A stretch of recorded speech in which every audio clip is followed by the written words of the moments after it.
राज्यामध्ये अवघ्या 4 दिवसामध्ये अभिजित दिपके याचं ज्या प्रकारे नाव झालंय, नक्कीच खूप मोठं चर्चा त्या व्यक्तीच्या बद्दल आपल्याला पाहायला मिळते. आणि राज्यातच नव्हे तर पूर्ण देशभर अभिजित दिपके याची नावाची चर्चा आहे. चांगल्या चांगल्याला घाम फोडलेला आहे. ही त्याचं कारणही असं आहे की ज्या प्रकारे कॉर्पोरेट पार्टीची स्थापना केली त्यानंतर मात्र चांगलं चांगलं त्यांनी घाम फोडलेलं. अनेक पार्ट्यांनी मात्र त्या अभिजित दिपकेचं जे आहे तर त्यांना धास्ती लागलेले आहेत. माझ्यासोबत अभिजित दिपके याचे आई वडील आहेत. आपण त्यांच्याशी चर्चा करणार आहोत की नेमकं त्यांचं देखील याविषयी काय मत आहे हे देखील आपण जाणून घेणार आहोत. नेमकं मला सांगा की अभिजितने जे काही फक्त सोशल मीडियाच्याच माध्यमातून पार्टी स्थापन केल्याचं आपल्याला पाहायला मिळते. एवढा चर्चा एवढा हे झाले की चांगलं चांगलं त्याचा घाम फुटलेला आहे. हो झालंय ना. आता त्यांनी ते केलं ना, तसं त्याला ते झुरळ म्हणल्यामुळे त्याला ते राग आलेला आहे. त्याच्याने सहज त्याच्याकडनं तो शब्द गेला. त्या शब्दामुळे आता एवढं झाले. मला सांगा, ज्यावेळेस झुरळ पार्टीची स्थापना केली त्यानंतर अवघ्या राज्याच्याच नव्हे देशभर त्या नावाची चर्चा झाली आणि जे काही फॉलोअर्स आहेत ते प्रचंड प्रमाणामध्ये वाढत गेले की चांगल्या चांगल्या पार्टीचे एवढे फॉलोअर्स नाहीत. त्यामुळं त्याच्या जे काही अकाउंट्स आहेत, इन्स्टा आहेत किंवा ट्विट आहे याच्यावर बंदी देखील घालण्यात त्यांनी प्रयत्न केले. हो केलंय वाटतं बंदी. एका अकाउंट त्याचा हँग केलंय वाटतं. हा पोरं मला सांगतात की असं असं केलंय. म्हटलं आता काय करणार आपण तरी आता. म्हटलं बरं, मला सांगा की अभिजितचा स्वभाव कसा होता लहानपणी? नाही, शांतच आहे तो. लहानपणापासून शांत आहे. त्यांनी कधी फक्त शाळा ते घर, शाळा ते घर, कुठेच नाही. मित्र फक्त त्याचे 4-5 निवडक मित्र होते तेवढे. त्यांनी कधी असे मित्रपणा खूप जमा केला का कुठे गेला असं काहीच नाही. लहानपणापासूनच नाही. तो त्याचं काम. शिक्षण कुठे करू आणि कुठे नाही? त्याचं शिक्षण अल्फोन्सोला झालं 10वी पर्यंत आणि 11वी-12वी एसबी कॉलेजला झाली. तिथून पुढे पुण्याला मास मीडियामध्ये केलं आणि मग तिथून तो दिल्लीला गेलेला होता. हा दिल्लीला गेल्यानंतर असं ऐकलं की अण्णा हजारेंचं जे आंदोलन होतं त्यामध्ये तो सहभागी होता. नाही, सहभागी इथं होता. त्यावेळेस तो लहान होता, 8वीला होता ना. त्यावेळेस त्याला एवढं हे नव्हतं. नंतर पुण्याला गेल्यानंतर मग ते त्यांना केजरीवालची ओढ लागली. पार्टीत काही सहभागी होते? हा सहभागी होता तो त्याच्यामध्ये. तर त्याला जास्त त्यांची ओढ लागली. एक चांगला माणूस बाबा काम करतो ते आणि प्रामाणिक आहे म्हणून त्याला त्यांची जास्त ओढ लागलेली होती. तरी आम्ही तेव्हा म्हटलं होतं बाळा नको, हे पार्ट्या वगैरे काही चांगल्या नसतात. तर नाही म्हणे मम्मी, केजरीवाल साहेब खूप चांगले आहेत म्हणे. हा तर मग त्याच्यामुळे त्यांना ते ओढ जास्त लागली. सिसोदियाचं त्याचंही चांगलं होतं त्याच्यामुळे ते म्हणे नाही, हे मला मुलासारखे सांभाळतात सर्व, असं हे करत होता. तर मला सांगा की ज्या पद्धतीने एका न्यायाधीशाने झोळ म्हणून युवांना संबोधलं त्यानंतर कुठेतरी ते मनाला लागलं आणि त्यानंतर ही पार्टी त्याने स्थापन करण्याचा निर्णय घेतलाय. तर तुम्हाला काय वाटतं की ज्या पद्धतीने त्याने पार्टी स्थापन केली आहे सोशल मीडियाच्या माध्यमातून, राजकारण करावं की त्याने त्याचे उच्च शिक्षण आहे तेच करत राहावं? नाही, मला वाटतं शिक्षणच करत राहावं, कुठेतरी नोकरी करावं, राजकारण नाही करावं यांनी. मला हे वाटतं. राजकारणामध्ये नाव आहे सगळं आहे नाव ते, पण नको वाटते असं. कारण माहेरी कोणी नाही, सासरी कोणी नाहीये, त्याच्यामुळे असं वाटत नाही की राजकारण करावं वगैरे म्हणून.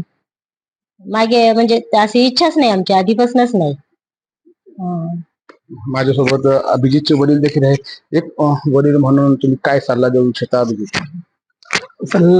सल्ला काय देणार आता? तुम्ही तर एवढा खूप पुढे गेलेला, त्याचे एवढे फॉलोअर वाढलेत. त्याला मला नाही वाटत की आता आपण एखादा जर सल्ला दिला तर तो त्याला आवडेल.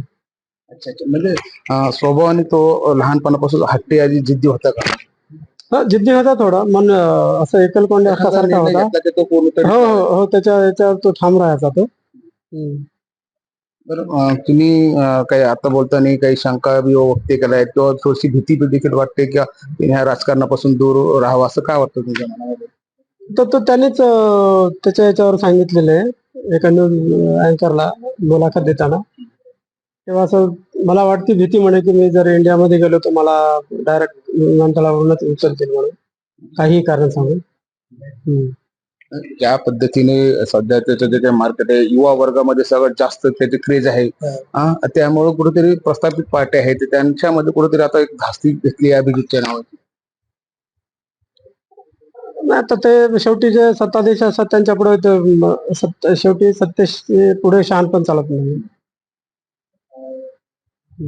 मला सांगा की ज्या पद्धतीने तो अमेरिकेला गेला आहे आणि तुम्ही म्हटलं की तुमची मुलगी देखील तिकडे आहे, तर असं वाटतंय का तुम्हाला की त्यांनी ह्या राजकारणापासून दूर राहून आपली नोकरी व्यवसाय हेच करावं असं वाटतं? त्याला ते सुरुवातीला ते सांगितलं होतं कुठेतरी जॉब करतो चांगला MPSC UPSC कुठेतरी परीक्षा दे आणि चांगला तुला जॉब भेटू शकतो.